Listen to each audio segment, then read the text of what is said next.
இப்போ 2 லட்ச ரூபாய்க்கு நகைக்கு வட்டி எவ்வளோங்க? 18,000. 30 பணம் வாங்கியிருக்கிறீங்க, அந்த பணம் 20,000 இந்த வட்டியும் வாங்கிட்டீங்க, திருப்பி கொடுக்க வேண்டியது. நான் சொல்றது மேனேஜர் தான் கேட்க முடியும். ஒரு 1 வருஷமா கம்ப்ளைண்ட் கொடுத்தாருங்க. கம்ப்ளைண்ட்டுக்கு என்ன நடவடிக்கை எடுத்து 2,000 போன் பண்ணி நீங்க இப்படித்தான் பண்ணீங்க. என்ன உங்க பேங்க்ல மட்டும் அப்படி பணம் திருட்டு போகுமா? இது பேங்கால என்னன்னு கேட்க தனியா சீட் பண்ணிட்டாங்க. அன்னைக்கு ஒரு 18,000, இன்னைக்கு ஒரு 20,000. என்ன இதே வேலையை அந்த பேங்க் இது கொடுத்தாலும் பணம் நான் தரம் கட்டிடுறேன். வட்டி 18,000, 38,000 வாங்கியிருக்கீங்க. இல்ல சார், சொல்யூஷன்ல வேண்டது வந்தவன சும்மா நாய் மாதிரி நடத்தாதீங்க. உங்க கிட்ட ஒரு வரவு செலவு பண்ணி நகை வச்சுட்டாங்க. நீங்க என்ன பேசிட்டு இருக்கீங்க? பணம் 20,000 வாங்கி நம்ம வாங்குறீங்க. குட்டி இவன சமர்ப்பிக்க பாக்கல. நீ பேங்க் ஸ்டாஃப் வந்து சொல்றா. ஏய் ஓனர் அவன் தாலி படி விஷயம் பணம் கொடுத்தா நீங்க ஆளாத்தி 20,000 வட்டி தெரிஞ்சுக்கிறீங்க. அண்ணா வணக்கங்கண்ணா, என் பேர் வடிவேலுங்க. தொட்டம்பளை கிராமத்தில் அண்ணனாரங்க ஊர்லேருந்து வந்திருக்குங்க.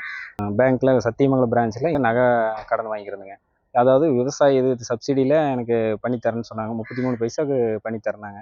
நான் ஒரு 2,47,000 ரூபா வாங்கியிருந்தேங்க. 2023 12வது மாதம் 10ஆம் தேதி நான் நகை வச்சேங்க.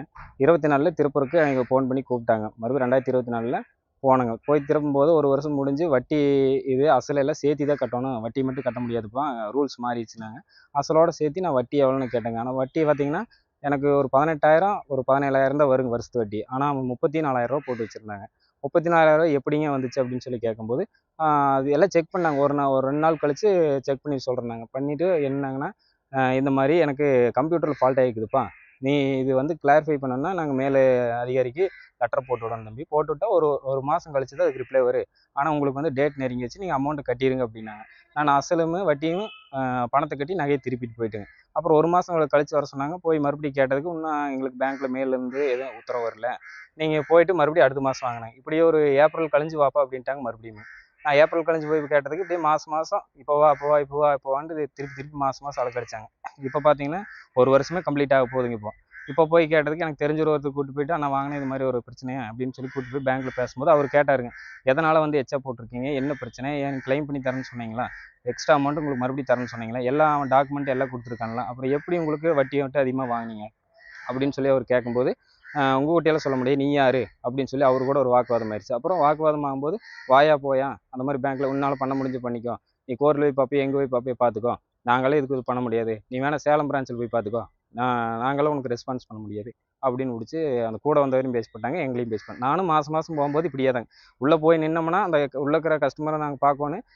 தம்பி நீ போயிட்டு சாயந்தரம் வா அப்படிம்பாங்க. சாயந்தரம் போனால் என்னம்பாங்க, தம்பி மேனேஜர் இல்லை, நீ போயிட்டு நாளைக்கு காலையில் வா, இப்படியே அலக்கடிச்சிட்டு இருந்தாங்க. அதை ஏன் இப்படியே பண்ணிட்டு இருக்கிறான்னு சொல்லிட்டு, ஏன்னா உள்ளே போனால் நம்மளுக்கு ஒரு ரெஸ்பான்ஸ் பண்ணால் பரவாயில்லைங்க, நம்மளுக்கு ஒரு மதிப்பு இல்லாமல் அப்படியே என்னமோ அந்த வட்டியை கட்டி முடிச்சது என் மேலே ஒரு இது மாதிரியும் பார்க்குறாங்கன்னு வைங்களேன். நம்ம போனோன்னு ஒரு ரெஸ்பான்ஸ் இல்லைங்கண்ணா. அதனால இப்போ வந்து நான் போயிட்டு இப்போ வக்கீல் சார்பில் போய் மனு போட்டு வந்திருக்குங்க. அவ்வளோதாங்க. நீதிமன்றத்தில் வழக்கு தொடரலான்னு சொல்லி கேட்டு வந்திருக்குங்க வக்கீல் கிட்டேங்க.